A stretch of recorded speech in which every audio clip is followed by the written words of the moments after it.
नमस्कार दोस्तों, स्वागत है आप सभी का आपके अपने इस YouTube चैनल पर जिसका नाम है जीएस बूस्टर।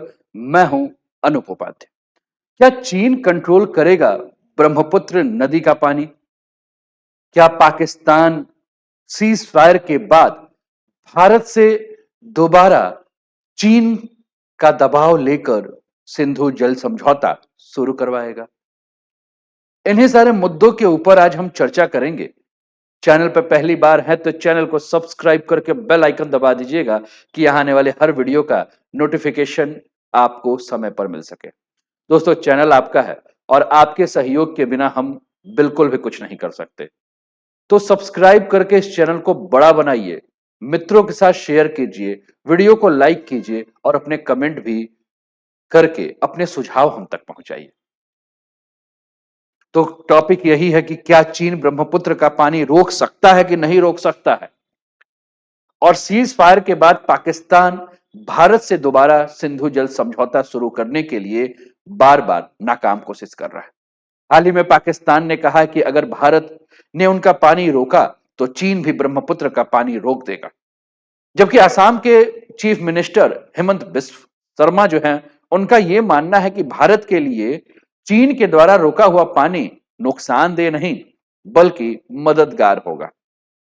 तो क्या वाकई में चीन ब्रह्मपुत्र नदी का पानी रोक पाएगा? पाकिस्तान ऐसा क्यों करना चाहता है और इससे भारत को क्या नफा और क्या नुकसान होगा, ये हम लोग अभी थोड़ी देर में आपके साथ डिस्कस करेंगे। दोस्तों, 30 मई आपके स्क्रीन पर पहले मैं न्यूज़पेपर की कटिंग दिखा दूं और उसके बाद मैं इस पर बात करता हूं। द एक्सप्रेस ट्रिब्यून ने एक न्यूज जो है वो 25 अप्रैल को भी लेकर बात की थी, जब बात किया गया था प्रधानमंत्री पाकिस्तान के जो हैं उनके सलाहकार ईशान अफजल के द्वारा कि India's water treaty suspension could backfire with China wants PM aids. तो इनके द्वारा ऐसा कुछ कहा गया था 30 मई के पहले तो ये सारी बातें जो है वो अप्रैल में हुई, फिर उसके बाद मई में भी इस प्रकार की घटना हुई। मई में भी ये बातें की गई कि पाकिस्तान के जो प्रधानमंत्री हैं, इनके असिस्टेंट है, नाम है राणा एहसान अफजल, ये एक टीवी को जो है वो अपना इंटरव्यू दे रहे थे।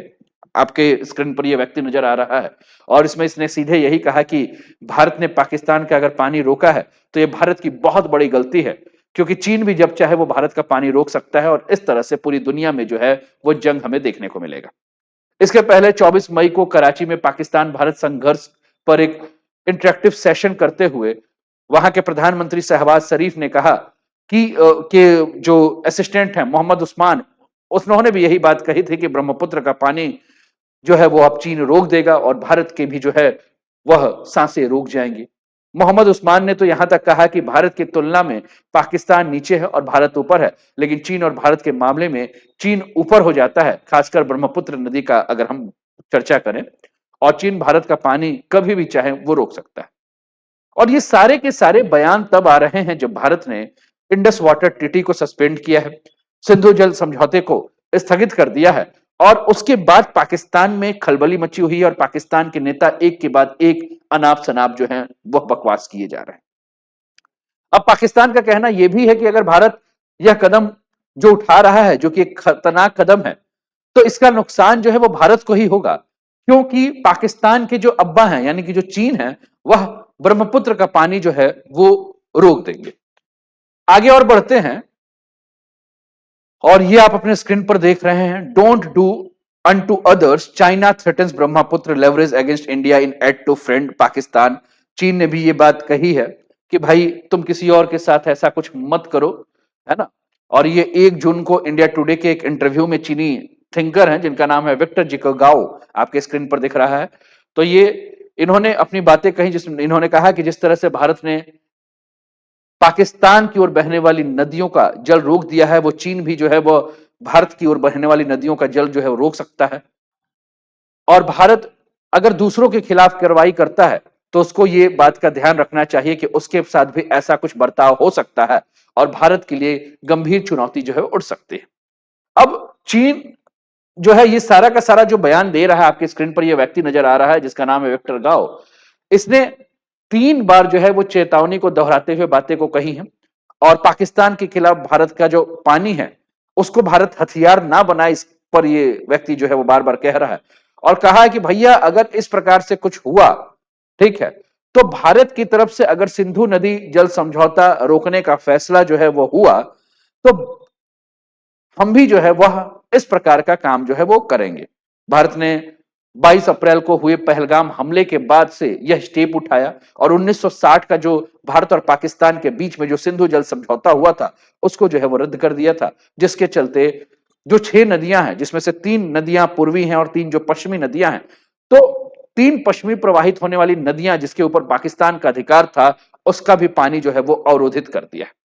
अब प्रश्न यही उठ रहा है कि क्या चीन जो है वो ब्रह्मपुत्र नदी का पानी रोक सकता है कि नहीं रोक सकता है। तो इसको लेकर जो एक्सपर्ट हैं, जैसे कि एक एक्सपर्ट हैं जो कि नॉर्थ ईस्टर्न हिल्स यूनिवर्सिटी में इंटरनेशनल स्टडीज के प्रोफेसर हैं, वो ये कहते हैं कि भारत और चीन के बीच में डिप्लोमेटिक रिलेशंस है और दोनों ने क्लाइमेट चेंज पर साथ में जो है समझौता किया है और चीन कभी भी नहीं चाहेगा कि भारत में ब्रह्मपुत्र नदी का पानी जो है वो सूख जाए, क्योंकि जो नदियां हैं वह लिविंग सिस्टम्स को चलाती हैं और यानी किसी भी नदी को जिंदा रखने के लिए भौगोलिक तौर पर ऊपर और नीचे पानी की मात्रा जो है वो तय होनी चाहिए।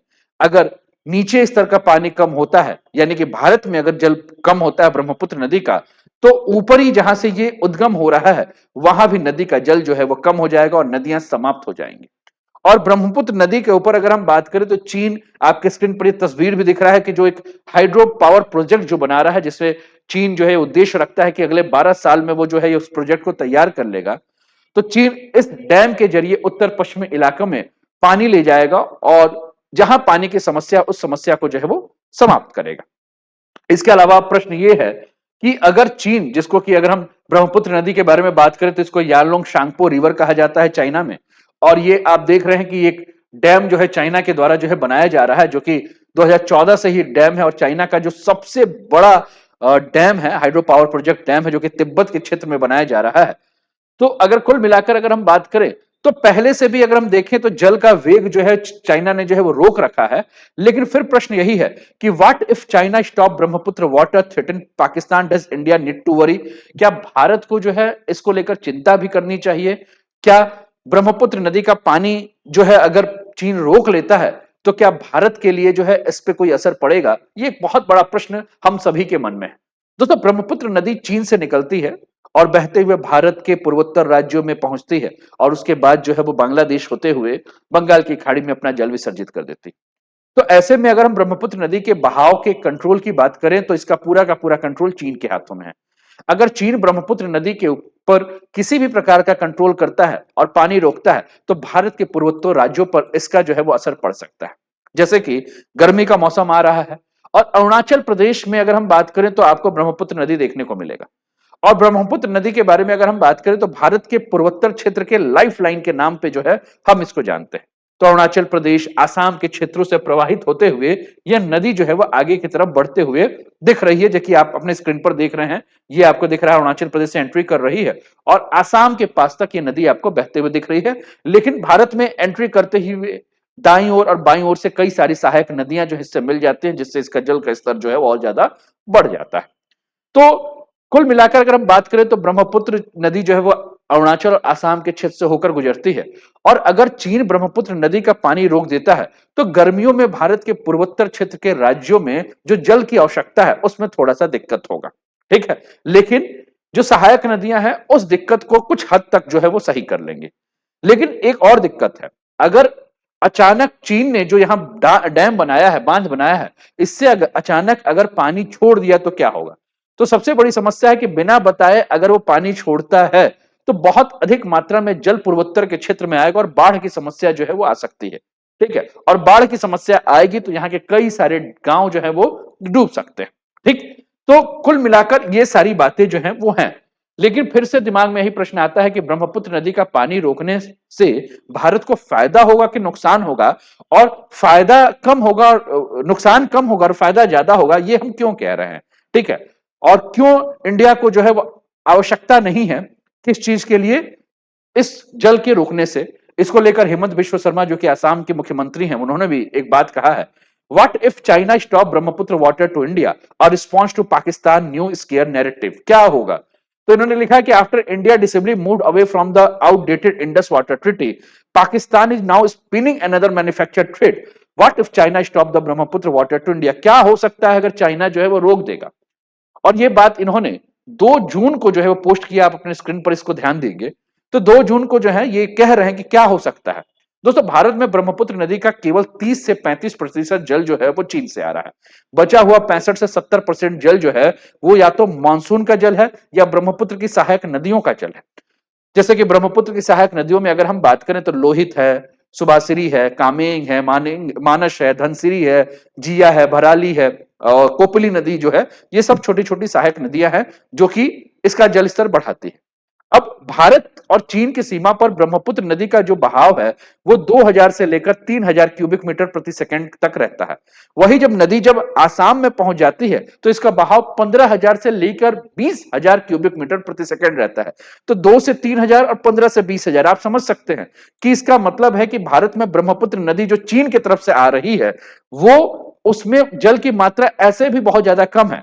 तो इसका मतलब यह है कि अगर रोक भी देता है तो कोई भी ज्यादा फर्क जो है वो नहीं पड़ने वाला है, बल्कि आसाम को फायदा ही होगा कि जो बाढ़ के दिनों में बाढ़ आ रहा है वो कंट्रोल होगा।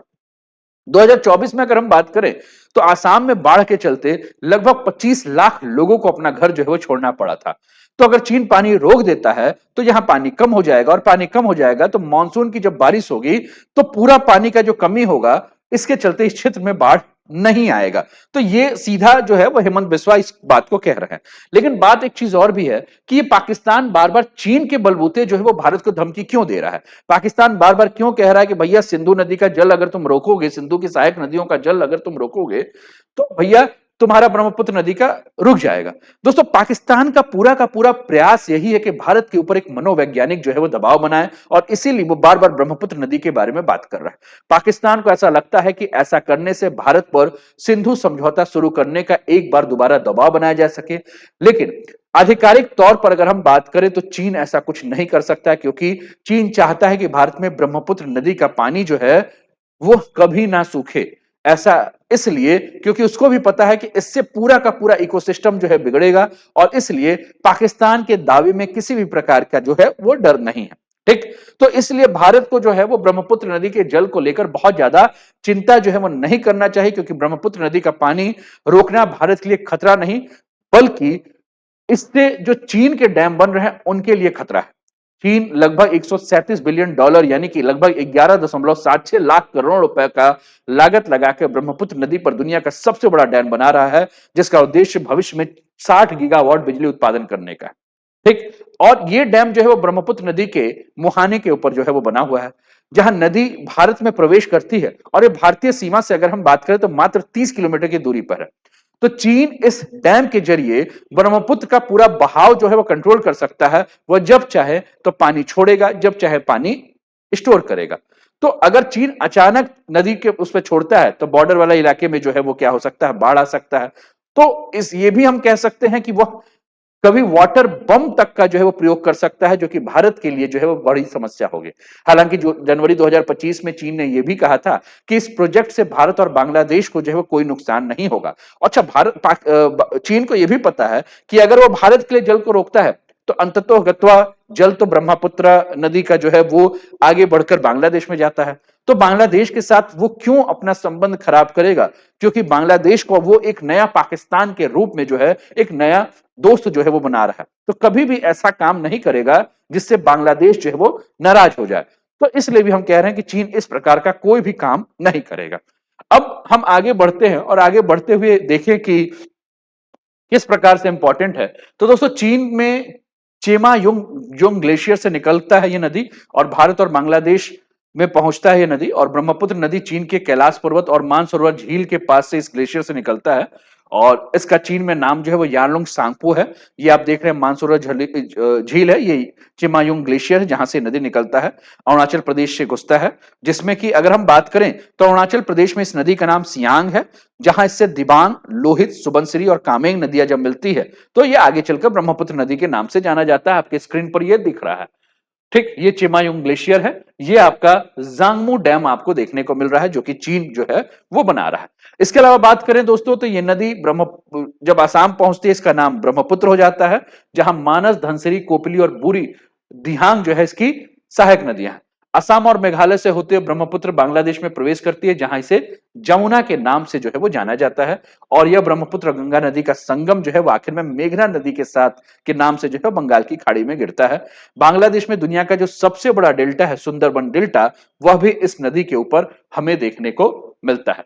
तो कुल मिलाकर अगर हम बात करें तो पूर्वोत्तर भारत के लिए, बांग्लादेश के लिए नदी जो है वह एक जीवन रेखा नदी है और ये चीन से निकलते हुए पूर्वी भागों में बहते हुए बांग्लादेश में पहुंचती है। इसकी कुल लंबाई जो है 2900 किलोमीटर तक है और ये सब जानकारी इस नदी के लिए जो है। और कुल मिलाकर अगर हम बात करें तो पूर्वोत्तर के भागों के लिए ये भी इंपॉर्टेंट इसलिए है, कृषि के पर्पज से अगर हम बात करें, हाइड्रो इलेक्ट्रिसिटी के पर्पज से बात करें, वाटर ट्रांसपोर्टेशन के लिए भी अगर हम बात करें तो ये नदी जो है बहुत ही ज्यादा इंपॉर्टेंट है। उम्मीद है कि ये पूरा वीडियो जो है वो आपको समझ में आया होगा, आपको पसंद आया होगा। कैसा लगा सेशन जरूर बताएं। वीडियो को लाइक शेयर सब्सक्राइब अवश्य करें। फिर मिलते हैं अगले वीडियो में, तब तक अपना ध्यान रखिए। जय हिंद, जय भारत।